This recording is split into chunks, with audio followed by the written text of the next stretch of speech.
శ్రీ మహాగణాధిపతయే నమః.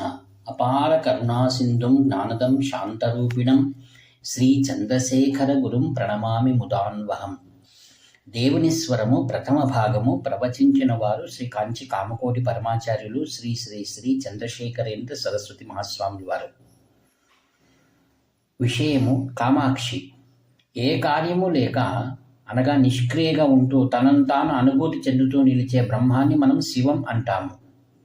రూపగుణరహితము, కార్యరహితము, పూర్ణ శాంతిమయము అయినట్టి ఆ బ్రహ్మము నుండి అన్ని రూపాలు, వర్ణాలు, గుణాలు ఉత్పన్నమైనవి. మాయాశక్తి చేత ఒకే బ్రహ్మం ఈ విశ్వంగా ఇన్ని రూపగుణాలు ఉన్న జీవులుగా ప్రకటమైంది. ఒకే బ్రహ్మాన్ని అనేకత్వం ఉన్న విశ్వంగా ఉన్నట్టు కనిపింపచేసే మాయాశక్తిని మనం జగన్మాత అని అంటున్నాం. మనమందరం ఈ శక్తి వల్లే ప్రకటమైనాము. వాస్తవంలో కూడా మనం బ్రహ్మం కన్నా భిన్నం కాదు. కానీ మనం ఇరువురం వేరు అని అనుకుంటాము. దీనికి కారణం జగజ్జనని, అదే బ్రహ్మశక్తి. ఈ మాయలో మనల్ని పడదోయటం, వెలికి తీయటం ఆమె లీల. కానీ ఆ తల్లి మనల్ని మాయలో బంధించి అట్లాగే ఉంచివేయదు.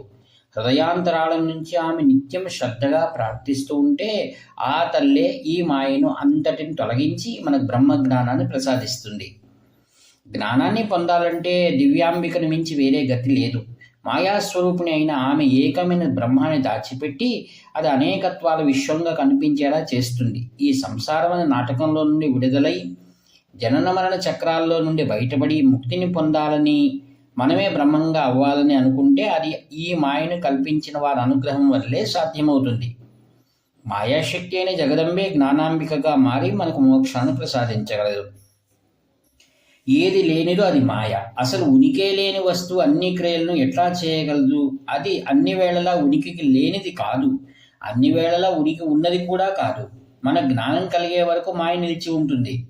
అప్పటిదాకా వివిధ వస్తువులను చూసి అవి విడిగా వాస్తవంగా ఉన్నాయని అనుకుంటాము. వాటి పట్ల ప్రేమ, ద్వేషం మొదలైన భావాలను పెంపొందించుకుంటాము. వివిధ రకాలుగా కర్మలను చేస్తాము. ఈ కర్మలు అనుభవించడానికి మనం మళ్ళీ మళ్ళీ పుడుతూ చస్తూ ఉంటాము.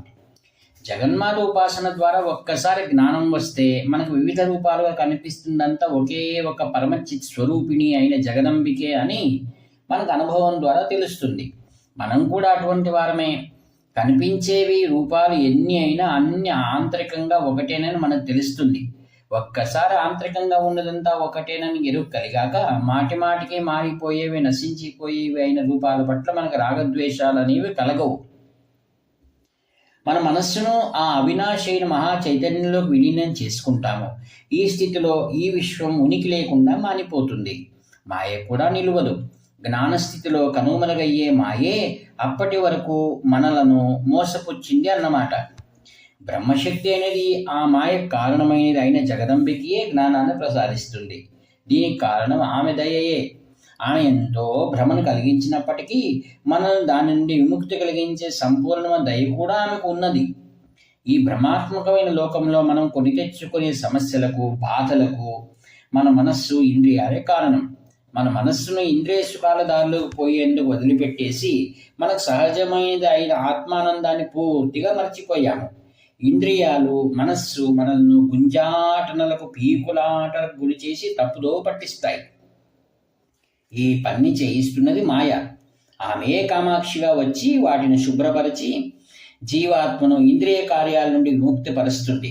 మనస్సు యొక్క అవిశ్రాంతమైన అనంతమైన ఉరుకులు, పరుగుల నుండి విముక్తిపరుస్తుంది. కామాక్షికి 4 చేతులు ఉన్నాయి. ఒక చేతిలో ధనస్సు, ఇంకొక చేతిలో 5 బాణాలు ఉన్నాయి. ఆ విల్లు చెరుకుగడతో చేసినది.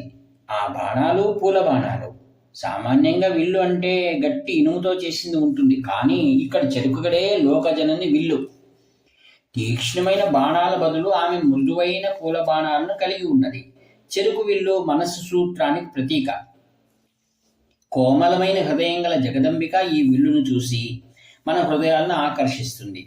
ఆమె 5 బాణాలు మన 5 ఇంద్రియాలను ఆకర్షించి వాటిని శక్తిహీనంగా చేసేందుకే ఉంటాయి. మనోపేక్షకుండా పంచతన్మాత్ర సాయక అని లలితాశాస్త్రంలో ఇదే మాట చెప్పబడింది. మన మనోవృత్తులను, ఇంద్రియ వ్యవహారాలను అణిచివేసేందుకు పరాశక్తి అయిన జగదంబిక కామాక్షిగా చెరుకు విల్లును, పువ్వుల బాణాలను ధరించి వచ్చింది. మిగతా 2 చేతులతో పాశాన్ని అంకుశాన్ని ధరించి ఉంటుంది. ఆ పాశం మన ఆశాపాశాలను తొలగించి వేసి మనలను ఆమెతో కట్టిపడేసే లక్షణం కలది.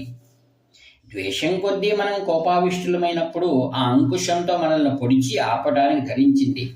భౌతిక విజ్ఞానంలో ప్రాథమిక సూత్రాలైన విశ్వంలోని ఆకర్షణ, వికర్షణలే మానవ జీవితంలో రాగద్వేషాలు. వాటిని అణగదొక్కి మనల్ని సంసారం నుండి రక్షించేందుకే జగన్మాత చేతులలో పాశాంకుశాలను ధరించినది.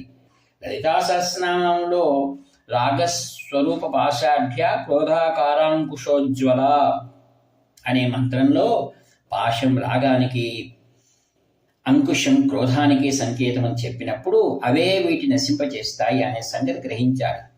ఈ విధంగా కామాక్షి అయిన కామేశ్వరి చెరుకు విల్లు పూలనే బాణాలుగా చేపట్టి పాశాంకుశాలను ధరించి దయకు సంకేతమైనది. ఉదయించే సూర్యుని పోలినది. దానిమ్మ పువ్వు వంటిది. కుంకుమ పువ్వు వంటి నిర్గుణ బ్రహ్మం నుండి వచ్చే ఎర్రని రంగు కాంతితో కూడి మనస్సు మనల్ని అనుగ్రహించడానికై వచ్చింది. హరి ఓం తత్సత్. వ్యాఖ్యాత మీ ప్రియమిత్రుడు నివర్తి నాగభూషణ శర్మ. 7483229249. హర హర శంకర, జయ జయ శంకర.